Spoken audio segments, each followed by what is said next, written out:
Bismillahirrahmanirrahim.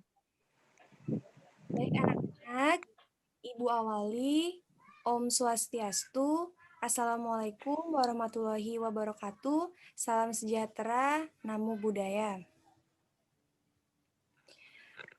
Sebelum mengawali pembelajaran kita pada hari ini, hendaknya kita berdoa menurut agama dan kepercayaan kita masing-masing.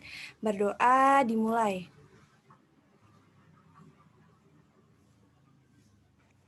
Berdoa dapat diakhiri. Anak-anak, perkenalkan.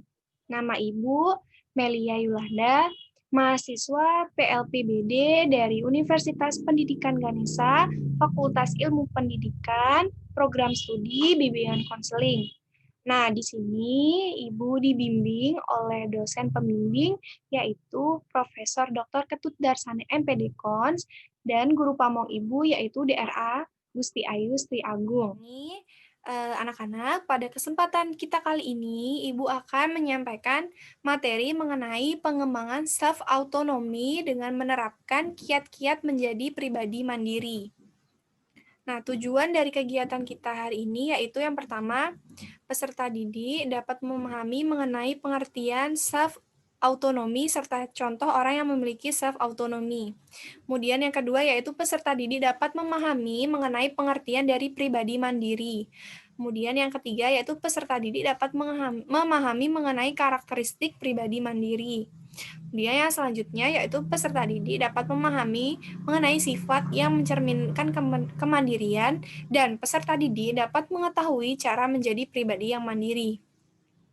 Nah, sebelum Ibu lanjut, Ibu akan menanyakan apa itu self-autonomy.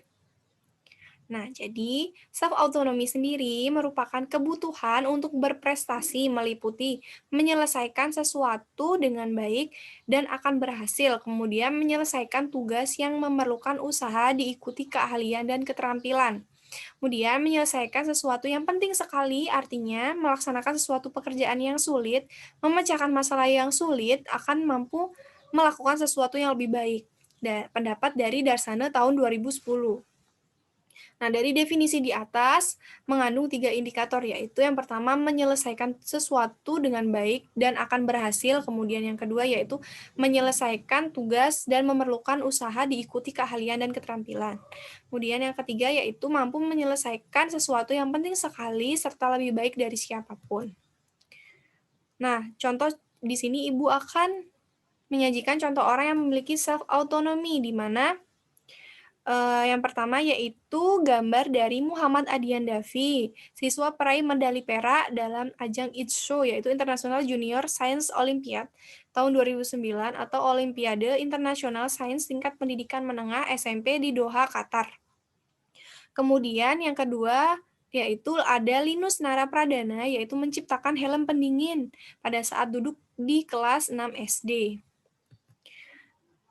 Nah, untuk mengembangkan self-autonomy, tentunya kita perlu menerapkan bagaimana cara menjadi pribadi yang mandiri.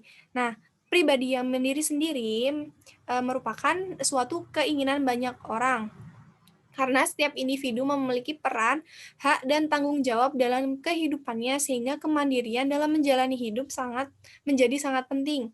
Pribadi mandiri adalah pribadi yang mampu merencanakan, berperan, bertanggung jawab atas segala keputusan yang diambil dalam kehidupan. Nah, karakteristik pribadi mandiri sendiri yaitu yang pertama, pribadi yang berani, mau belajar, dan mau berlatih.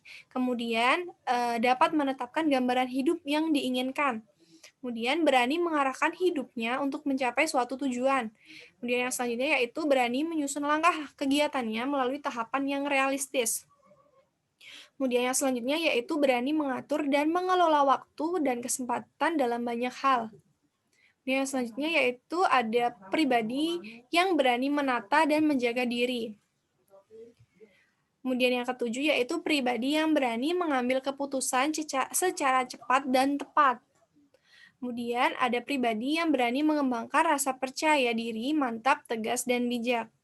Kemudian pribadi yang berani mengurangi ketergantungan hidupnya dari orang lain. Lalu sifat yang mencerminkan kemandirian yaitu yang pertama ada bertanggung jawab, di mana tampil mandiri berarti memiliki sikap yang bertanggung jawab terhadap apa yang telah dilakukannya. Berani berbuat, berani pula bertanggung jawab. Dan wujud tanggung jawab adalah sesuatu yang bisa diterima dengan baik oleh banyak orang. Kemudian yang kedua yaitu mampu mengatasi kesulitan, di mana pribadi yang mampu mengatasi kesulitannya sendiri, mampu menyelesaikan masalahnya sendiri. Meskipun pada awalnya terasa sulit, tapi dapat mencari jalan keluar atau solusi dari permasalahannya yang dihadapi. Kemudian yang ketiga yaitu ada mengenal kemampuan diri sendiri, di mana menyadari sepenuhnya akan kemampuan yang dimiliki. Pada dasarnya manusia memiliki kelebihan dan kekurangan. Pribadi mandiri yang mengenal dirinya pasti tahu persis untuk memaksimalkan kelebihannya dan meminimalisir kekurangannya. Kemudian yang keempat ada senantiasa berpikir positif, di mana pribadi mandiri harus berpikir positif agar terwujud dalam tindakan positif yang dilakukannya. Kemudian dapat mengambil keputusan yang positif dan bersikap bijaksana. Kemudian di sini ada berwawasan global, di mana pribadi mandiri memiliki wawasan global dan tidak berpikiran sempit yang mengarah pada ketergantungan terhadap orang lain karena kurangnya percaya diri.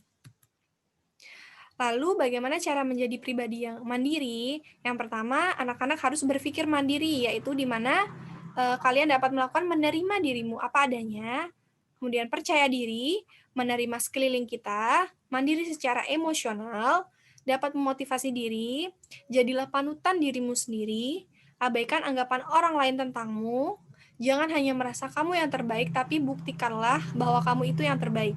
Kemudian temukan sendiri sumber informasimu. Nah, kemudian yaitu yang kedua yaitu bertindak lebih mandiri. Dapat dilakukan dengan cara jangan mudah terlena dengan apapun pada kenyamanan, kemudahan, atau agar dipandang baik oleh orang lain. Lalu cobalah berpergian sendiri. Singkirkan pengaruh buruk dalam hidupmu. Mulailah menapaki karir kalian. Kemudian temukan passionmu. Hindari mengikuti tren di kalangan remaja. Kemudian yang ketiga yaitu praktik hidup mandiri. Bisa dilakukan dengan cara membiasakan diri untuk melakukan segala sesuatu dengan sendiri. Kemudian belajar mengatur uang sendiri dan mencoba mencari tahu segala sesuatu hal sendiri. Nah, di sini Ibu juga akan menampilkan video mengenai self-autonomy, yaitu contoh-contoh orang yang berprestasi. Nah, orang-orang yang berprestasi sendiri ini juga merupakan orang yang memiliki pribadi mandiri, sehingga ia dapat berprestasi di bidang akademiknya.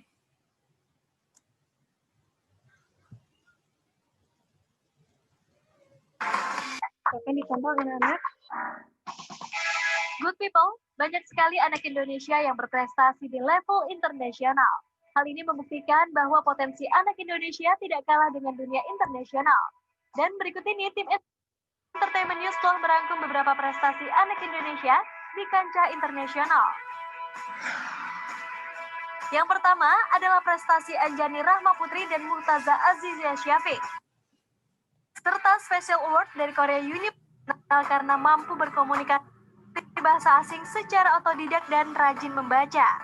Ia pun memiliki banyak Gayatri yang merupakan anak dari pedagang kaki lima mempelajari bahasa asing secara otodidak dan rajin membaca.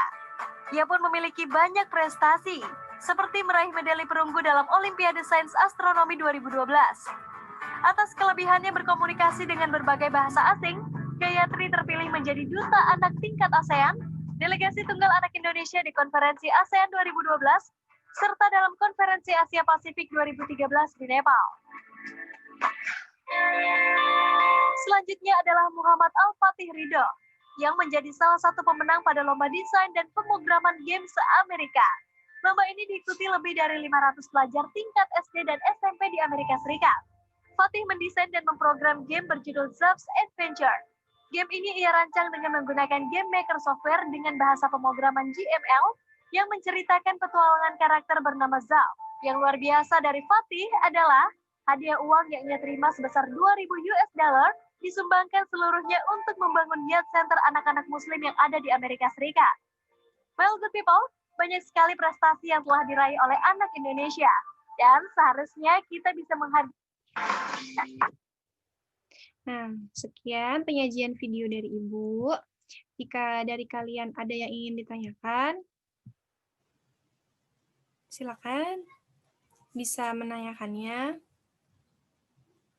Jika tidak ada, di sini Ibu akan menyampaikan kesimpulan kegiatan kita pada hari ini, yaitu mengenai pengembangan self-autonomy dengan menerapkan kiat-kiat menjadi pribadi mandiri. Nah, self-autonomy sendiri merupakan kebutuhan untuk berprestasi dan menyelesaikan sesuatu dengan baik dan akan berhasil. Nah, kebutuhan prestasi tersebut atau untuk mengembangkan self-autonomy tersebut tentunya seseorang perlu menerapkan kiat-kiat menjadi pribadi mandiri. Nah, sekian yang dapat Ibu sampaikan. Ibu akhiri kegiatan kita pada hari ini dengan berdoa. Berdoa menurut agama dan kepercayaan kita masing-masing, berdoa dapat dimulai.